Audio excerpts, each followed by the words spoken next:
네, 우리 서로 인사하겠습니다. 예수님의 이름으로 사랑합니다. 인사하겠습니다. 예수님의 이름으로 축복합니다. 서로 축복하겠습니다.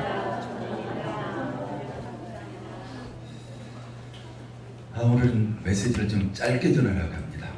좀 오늘 빨리 끝날 것 같아요. 오늘 본문 말씀이 참 어찌 보면 굉장히 예수님께서 굉장히 책망하시는 말씀이에요. 이 당시에 소아시아에 7교회가 있었는데 바로 예수님께서 환상 가운데 요한에게 나타나셔가지고 7교회에 편지하라고 말씀하십니다.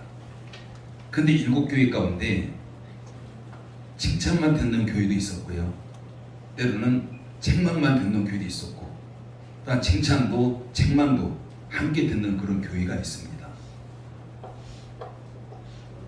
근데 예수님께서 책망하시는 걸 보면 굉장히 무섭게 책망하세요. 그래서 제가 여기다가 더 많이 내 생각을 전부 하는 것보다는 내 생각을 가능하면 좀 빼는 게 좋겠다. 그냥 여러분들이 그냥 성경 말씀을 통해서 예수님의 음성을 들으셨으면 좋겠어요.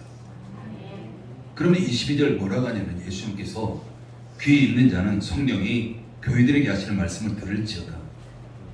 지금 예수님께서 말씀하시는데 성령을 통해서 말씀하십니다. 성령님을 통해서 말씀하시는데 귀 있는 자는 들어라 하는 거예요. 그래서 우리는 이 말씀을 통해서 그냥 있는 그대로 예수님께서 말씀하신 그대로 듣기를 원합니다. 이 말씀은 라오디게아 교회에 하시는 말씀이지만 지금 현재는요 우리에게 하시는 말씀이에요. 열린문교회에 하시는 말씀이고 우리 각자에게 바로 예수님께서 하시는, 성령을 통해서 하시는 그런 메시지고요, 그런 경고의 메시지입니다. 우리 이 당시 두란노 교회를 살펴보면 라오디게아 교회를 살펴보면 바울이 전도 여행을 하잖아요. 근데 3차 전도 여행 가운데 에베소 지역에서 약 3년, 그러니까 3년 정도 이렇게 머무르게 됩니다. 그곳에서 두란노 서원이라고 2년 3개월 정도 바울이 복음을 전하면서 많은 사람들을 그곳에 가르치게 돼요. 어찌 보면 오늘날 신학교의 시초가 바울이 3차 전도여행 가운데 그 복음을 가르쳤던 두란노 서원이 아닐까 싶어요. 그곳에 2년 3개월 동안 복음을 전하고 그 복음을 많은 사람들에게 가르쳤는데 그 복음을 들었던, 가르침을 받았던 사람 중에 에바브라라는 사람이 있습니다. 에바브라라는 사람이 바울에게 복음을 이렇게 가르침을 받고 그가 돌아가서 세운 교회가 라오디게아 교회예요. 라오디게아 교회는 아시아에 있는 7교회 가운데 조금 다른 점이 있어요. 어떤 교회들 보면 이단의 유혹이 언급이 됩니다. 교회 가운데 이단이 들어와서 이단이 많이 어지럽게 하는 그런 이야기들을 기록하고 있는 걸 보게 되고요. 근데 라오디게아 교회는 이단에 대한 언급이 전혀 없습니다. 그리고 또 하나는 유대인들이 핍박을 이야기해요. 다른 많은 교회들이. 유대인들이 바울이 복음을 전하고 바울이 다니는 길마다 꼭 따라다니면서 바울이 전한 복음에 그게 아니다라고 이야기해요. 때로는 그들이 그게 맞는데 라고 하면서 율법을 지켜야 되지 않느냐, 때로는 할례를 받아야 되지 않느냐, 그렇게 이런 복음의 많은 부분들을 희석시키고 이렇게 다녔던 자들이 유대인들이었습니다. 근데 라오디게아 교회는 그런 이야기가 전혀 언급이 되지 않습니다. 우리가 그런 걸 볼 때 라오디게아 교회는 비교적 평온한 교회예요. 다른 교회보다 겉으로 보기에 전혀 문제가 없어 보이고 평온한 교회고 그냥 생활적으로 보면 굉장히 부유한 그런 교회가 라오디게아 교회입니다. 근데 이런 평온한 교회 가운데 예수님께서 갑자기 찾아오신 거죠. 예수님께서 찾아오셔가지고 라오디게아 교회 가운데 말씀을 하십니다. 그런 예수님의 말씀은요 굉장히 충격적인 말씀이에요. 그들이 예수님의 굉장히 충격적인 말씀을 갑자기 듣게 되는 겁니다. 우리가 15절 16절 말씀 다시 한번 읽어볼까요? 15절과 16절입니다. 시작. 내가 내 행위를 하니 내가 차지도 아니하고 뜨겁지도 아니하다. 내가 차든지 뜨겁든지 하기를 원하노라. 내가 이같이 미지근하여 뜨겁지도 아니하고 차지도 아니하니 내 입에서 너를 토하여 버리리라. 여러분 다시 한번 생각해 보십시오. 평안하게 아무 문제 없이 신앙생활합니다. 그러니까 겉으로 보기에는 전혀 문제점이 없는 거예요. 라오디게아 교회가. 그렇기 때문에 그들도 자신들이 신앙생활을 잘하고 있다고 생각하는 거죠. 그런데 그때 갑자기 예수님께 찾아오셔가지고 그들에게 하신 말씀입니다. 내가 너희 행위들을 잘 알고 있다는 거예요. 낱낱이 알고 있다는 겁니다. 그러면서 너희들의 행위는 너무 미지근해 라는 거죠. 그렇기 때문에 내가 너희들을 내 입에서 토하여 버릴 거야. 이 말씀을 들었던 라오디게아 교회는요 굉장히 충격적인 거예요. 자기들은 신앙생활 잘하고 있다고 했는데 예수의 입에서 너희를 내가 토하여 버릴 것이다. 아무 문제가 없이 평온하다겠는데 예수님께서는 너희들 지금 신앙생활이 라오디게아 교회 정말 형편없어 이렇게 평가하고 있는 겁니다. 미지근하기 때문에 도저히 입으로 넘길 수 없는 만큼 역겹다라고 생각합니다. 그렇게 말씀하시는 거죠. 여러분 예수님께서 라오디게아에 진단하고 있는 모습을 다시 한번 보십시오. 17절 말씀 읽어볼까요? 17절에 있습니다. 시작. 내가 말하기를 나는 부자라 부유하여 부욕한 것이 없다 하나 내 권고한 것과 가련한 것과 가난한 것과 눈먼 것과 벌거벗은 것을 알지 못하는도다. 정말 그들은 우리는 정말 부자야. 우리는 부유해. 우리는 부족한 것이 없어. 그러던 신앙생활이 평온하게 하는 거예요. 그냥 너무 편안하게 신앙생활하고 있습니다. 그들이 스스로 그렇게 이야기하잖아요. 그런데 예수의 평가는 그렇지 않습니다. 바로 예수의 평가는 아니야 라는 거예요. 너희는 지금 곤고해. 너희는 지금 가련하고 가난해. 지금 너희는 눈이 멀었고 지금 벌거벗은 거야. 그들의 생각과 예수님의 생각은 정반대입니다. 달라도 이렇게 다를 수가 있을까요? 완전 정반대로 지금 예수님께서는 그들을 평가하고 있는 겁니다. 그들은 부자라고 하고 있어요. 그들은 평온하다고 하고 있습니다. 평안하다고 하고 있어요. 그건 예수님께서는 그들이 결국 너희가 부자가 아니야. 너희가 지금 가난해. 너희가 평온한 게 아니야. 너희가 지금 곤고하고 눈 멀었고 지금 너희는 벌거벗어서 이렇게 지금 평가하고 있습니다. 여러분 라오디게아 교회가 어떻게 이렇게까지 형편없이 되었을까요? 정말 만약에 예수의 라오디게아 교회를 입에서 토하여 버린다면 라오디게아 교회는 어떻게 될까요? 여러분 생각만 해도 끔찍하지 않나요? 지금 라오디게아 교회는 정말 그들이 현재 상태에서 더 나야만 살 수 있습니다. 그러면 그들이 현재 상태에서 벗어날 수 있는 길은 뭘까라는 거죠. 그들이 원인을 찾아야 돼요. 정말 라오디게아 교회가 차지도 아니하고 뜨겁지도 않은 그런 역겨운 상태에 이르게 된 이유, 그 이유를 이미 일단 우리가 알아야 되고요. 그래야만이 거기서 그들은 벗어날 수가 있습니다. 19절 말씀 읽어볼까요? 19절 읽습니다. 시작. 무릇 내가 사랑하는 자를 책망하여 징계하노니 그러므로 내가 열심을 내라 회개하라. 네, 거기까지. 내가 열심을 내라 내가 회개하라. 이게 지금 그들이 현재 상태에서 벗어날 수 있는 바로 그 모습입니다. 지금 쉽게 말하면요, 지금 라오디게아 교회는 그들이 신앙이 지금 멈춰 있는 거예요. 신앙이 전진해 가지 않아요. 신앙이 성장하지 않습니다. 신앙이 지금 멈춰 있는 거. 그렇기 때문에 예수님께서 그들에게 권면하는 것이 너희가 열심을 내라. 너희가 회개하라. 이렇게 지금 권면하고 있는 거죠. 즉 그들의 신앙은 정지되어 있습니다. 멈춰버린 거죠. 여러분 우리 신앙은 어때야 될까요? 우리가 신앙이라는 것은요, 우리가 멈추면 안 되는 거예요. 정말 우리가 신앙생활하는 것은 예수님을 닮아가는 겁니다. 우리가 죽을 때까지 예수님을 닮아가는 거예요. 우리가 죽을 때까지 예수님을 닮아가도 예수님을 온전히 우리는 닮을 수 없습니다. 그럼 절대로 우리가 이 땅에 살아가는 한 우리 신앙은 멈출 수 없다는 거죠. 우리가 죽는 그 순간까지 우리는 계속해서 예수님의 그 분량에까지 성장하도록 계속해서 전진해 가야 되고 성장해 가야 되는 것이 우리의 신앙생활입니다. 근데 라오디게아 교회는요 멈춰버렸어요. 우리는 부자야, 우리 평온해. 그러면서 그들이 신앙이 탁 멈춰버린 지금 그 상태에 있는 겁니다.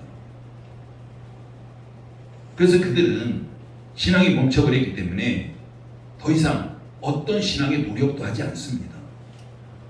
그게 문제점인 거예요.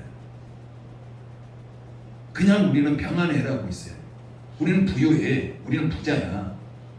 거기에 지금 안주하고 있는 이게 지금 라오디게아 교회의 모습입니다. 여러분 신앙이 정지하면 그 정지한 만큼 유지할 수 있을까요? 그럼 얼마나 좋겠습니까? 신앙이 정지하면요 지금까지 왔던 그 신앙의 레벨을 다 잃어버립니다. 100% 후퇴할 수밖에 없습니다. 그래서 우리는 조금이라도 우리 신앙은요 지속적으로 성장했어야 돼요. 성장하지 않으면 멈춰버리고요. 멈춰버리는 건 완전히 우리가 잃어버릴 수밖에 없는 것이 우리의 신앙의 모습입니다. 절대 유지할 수 없습니다. 우리가 신앙을 멈춰버리면 우리는 하나님께로부터 시간이 가면 갈수록 점점 멀어져 가고요. 그 대신 세상과는 점점 가까워져 갑니다. 그게 우리의 모습이에요. 이건 누구나 다 인정할 거예요. 우리 신앙생활하면서 누구나 다 그 모습은 다 경험해 봤을 겁니다. 여러분 예수님이 라오디게아 교회 너무 사랑하세요. 사랑하시기 때문에 그들을 다시 일으키시기 위해서 찾아오신 거예요. 그들이 멈춤 가운데 있으면 안 되기 때문에 19절 말씀 보면요 우리가 읽었듯이 이렇게 말씀하십니다. 내가 사랑하는 자를 이라는 거죠. 내가 사랑하는 자를 책망하여 징계하노니 사랑하기 때문에 지금 책망하고 사랑하기 때문에 징계한다 이렇게 말씀하시고 있습니다. 그 자리에 그냥 머물러는 안 되기 때문에 그들이 신앙이 퇴보하면 안 되기 때문에 지금 라오디게아 교회를 사랑하시기 때문에 문제를 고치시기 위해서 찾아오신 거고요. 그들이 하나님 앞에 더 사랑받는 자로 세워지기 위해서 찾아오신 것이고 하나님 예수님께서 그들을 지금보다 더 사랑하기 위해서 그들을 찾아오신 것입니다.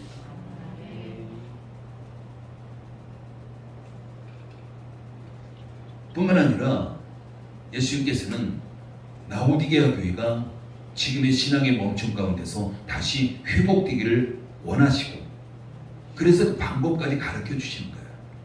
그들이 어떻게 하면 지금의 신앙의 멈춤에서 다시 일어서서 전진해 갈 수 있고 회복될 수 있을까?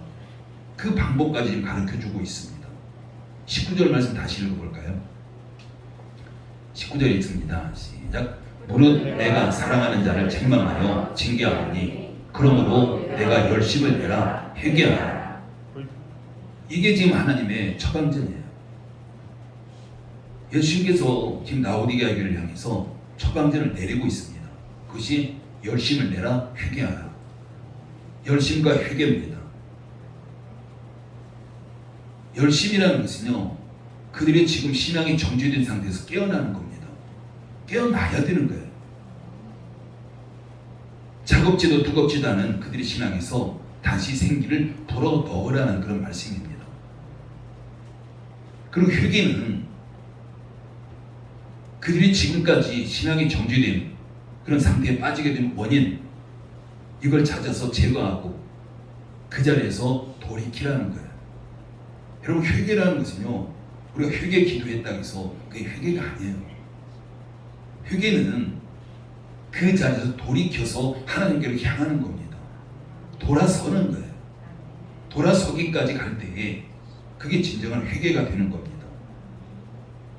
한마디로 말하면요, 그냥 있어서는 아무것도 할 수 없기 때문에 움직이라는 말씀입니다.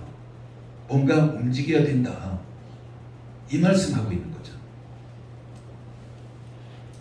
차갑든지 뜨겁든지 해야지 왜 미지근하냐.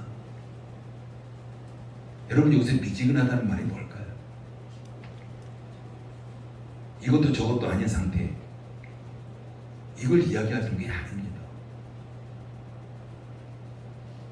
여러분, 예수님께서 너 참 차가워졌으면 좋겠어, 또 아니면 뜨거워졌으면 좋겠어, 둘 중에 하나 했으면 좋겠어, 이 말씀일까요? 여러분, 미지근하다는 것은요, 무관심해, 냉대입니다. 신앙의 정지 상태로서 불신자보다 더 못한 상태를 이야기하는 거예요. 차라리 불신자는 어떻게 될까요? 라오디게아 교회의 성도들이 차라리 불신자였다면, 예수님을 모르는 자였다면 그들에게 복음을 전해서 다시 일으킬 수 있는 기회가 있습니다. 불신자라면 그런 거예요. 근데 그들은 그런 상태가 아닌 거예요. 불신자보다 더 나쁜 상태를 지금 미지근한 상태라고 지금 표현하고 있는 겁니다. 그들이 전혀 예수를 모르는 사람이었다면 다시 누군가가 그에게 복음을 전하면서 그들에게 이렇게 세우면 되는 거예요. 근데 그 상태가 지금 아닌 거죠. 지금 예수님께서는 라오디게아 교회가 바른 신앙으로 세워지도록 계속해서 촉구를 하십니다. 20절 말씀 읽어볼까요? 20절 읽습니다. 시작. 볼지어다 내가 문 밖에 서서 두드리오니 누구든지 내 음성을 듣고 문을 열면 내가 그에게로 들어가 그와 더불어 먹고 그는 나와 더불어 먹으리라. 아멘. 여러분, 지금 라오디게아 교회가 자기들은 예수님을 잘 믿는다고 생각하는데 예수님이 그들과 같이 있지 않아요. 예수님은 다른 데 계십니다. 지금 문 밖에 계신 거예요, 예수님께서. 그리고 라오디게아 교회 성도들의 문을 계속 두드리고 계시는 거예요. 함께하고 있는 게 아니잖아요. 지금 라오디게아 교회 성도들은 예수님이 없는 삶을 살고 있습니다. 자신들은 부유하다고 생각하고 있어요.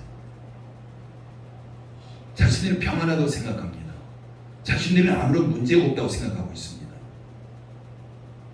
그것은 다른 말로 표현하면요, 예수님은 그들 문 밖에 계시고 그들은 지금 세상 가운데 빠져 있고 세상 가운데 취해 있고 자신들만 행사와 자신들만 축제로 온 정신이 팔려져 있는 이런 모습이 지금 라오디게아 교회 성도들의 모습입니다. 그렇기 때문에 예수님은 그들과 함께 계실 수가 없는 거예요. 이런 상황에서 예수님께서는 라오디게아 교회의 문을, 성도들의 마음의 문을 밖에서 지금 두드리고 계십니다. 문을 열라고 지금 두드리고 계시는 거예요. 그럼 예수님은 그들의 문을 열 때까지 기다리고 계시는 거죠.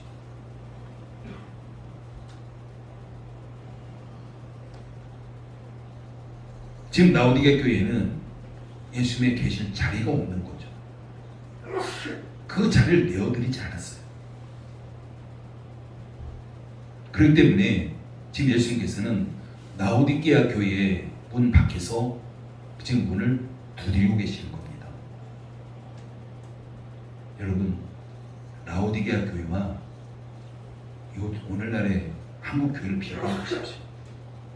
그리고 라오디게아 교회하고 열린문 교회를 한번 비교해 보십시오. 그리고 라오디게아 교회하고 우리 각자를 한번 비교해 보시기 바랍니다. 어떤 차이점이 있을까요? 어떤 비슷한 점이 있을까요?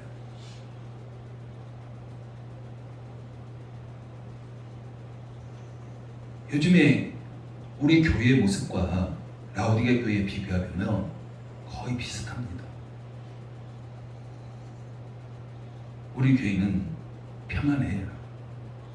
물질적으로 크게 어려움이 없어. 성도들도 꽤 많아. 교회 건물도 화려해. 근데 그분이 예수님이 계시지 않는다면 어떻게 될까요? 계속해서 그들이 교회 문을 두드리고 계신다면,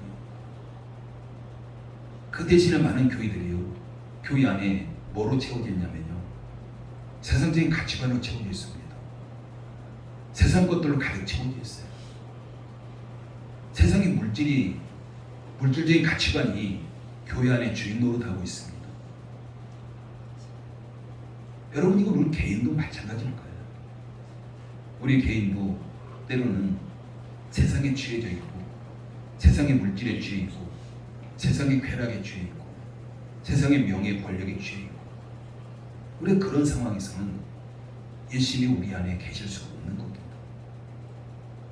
그래서 예수님께서는 지금 우리의 교회의 문을 두드리고 계시고, 우리의 마음 문을 밖에서 두드리고 계십니다.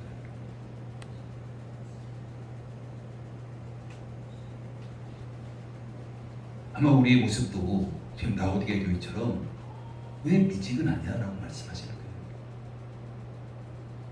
이것도 아니고 저것도 아니고, 차라리 우리가 예수를 모른다면 누군가를 통해서 복음을 전할 수 있고, 복음을 전해서 그를 다시 깨울 수 있고, 이런 모습인데, 예수를 믿는다고 하니까, 그럼에도 불구하고 예수님은 우리 안에 계시지 아니하고 우리 밖에 계시니까 예수님은 친히 우리의 마음을 지금 두드리고 계시는 겁니다.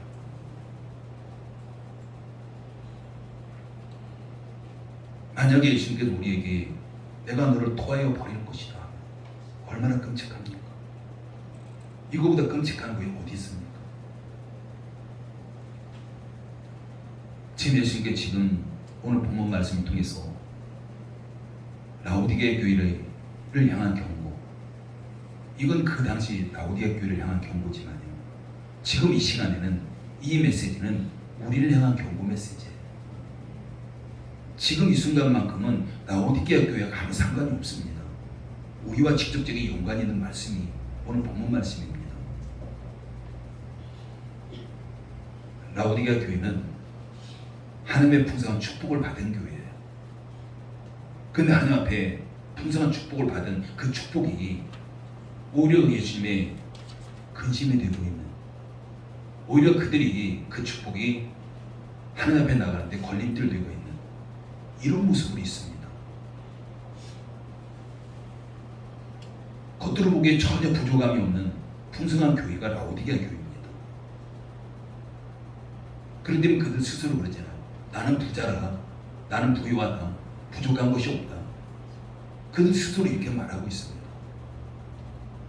여러분, 부유한 것으로 말하면요, 오늘날 우리들의 모습 아닐까요?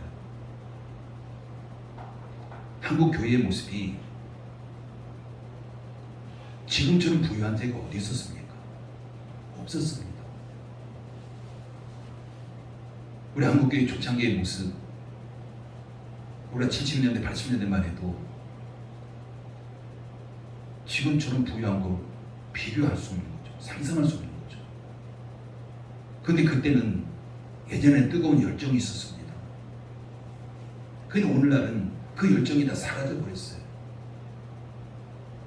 우리 얼마나 평안합니까? 얼마나 우리가 부유하고, 우리가 세상에서 얼마나 우리가 즐기고 누리고 이런 삶을 살아가고 있습니까?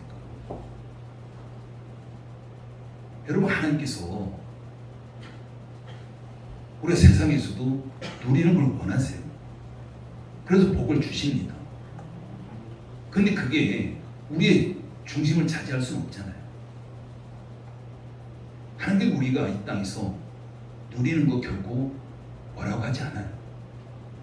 라오디게 교회가 하나님께 주신 축복을 누리는 거 결코 하나님께서 뭐라고 하지 않습니다. 근데 그들은 완전히 순서가 바뀌었기 때문에 그래요. 하나님께 주신 축복 때문에 오히려 하나님 앞에 가는데 걸림돌이 되고 있고, 그런 모습 때문에 지금 라오디게아 교회에 찾아오신 것이고 그들을 지금 경고하고 있는 바로 그런 모습입니다. 우리는 지금 그 어느 때보다도 너무나도 풍족한 시대를 살아가고 있습니다. 지금 라오디게아 교회를 향한 예수님의 경고는 우리에게 말씀하시는 경고입니다. 우리는 결코 라오디게아 교회를 통한 그 경고 무시하면 안 되는 거죠. 만약에 예수님께 우리에게 찾아오셔서 내가 너를 토하여 버리리라 이 말씀하신다면 너무 끔찍하잖아요. 그래서 지금 우리는 나를 다시 한번 점검해 봐야 되고요. 우리 열린문교를 다시 한번 점검해 보셔야 돼요. 그런 우리가 뭔가 잘못된 게 있다면 그걸 회개하고 우리가 돌아서야 되고요. 다시금 하나님 앞에 우리가 한 걸음 떼는 그 열심이 있어야 될 줄 믿습니다. 우리의 열심이라는 것은 우리 신앙의 본분과 도리를 다하는 겁니다. 신앙인으로서 마땅한 책임 미루지 아니하고 그때그때 성실히 우리가 행할 때 반드시 우리에게 회복이 일어날 줄 믿습니다. 그리고 예수님의 사랑을 잊지 마십시오. 나를 사랑하기 때문에 나를 향한 기대를 가지고 예수님이 찾아오신 겁니다. 그래서 말씀하시는 거예요. 너무 사랑하기 때문에 나를 향한 기대를 가지고 찾아오신 예수님, 우리가 그 기대를 무시하면 안 되는 거죠. 그래도 지금도 열린문교에 오셔서 문을 두드리고 계시고요.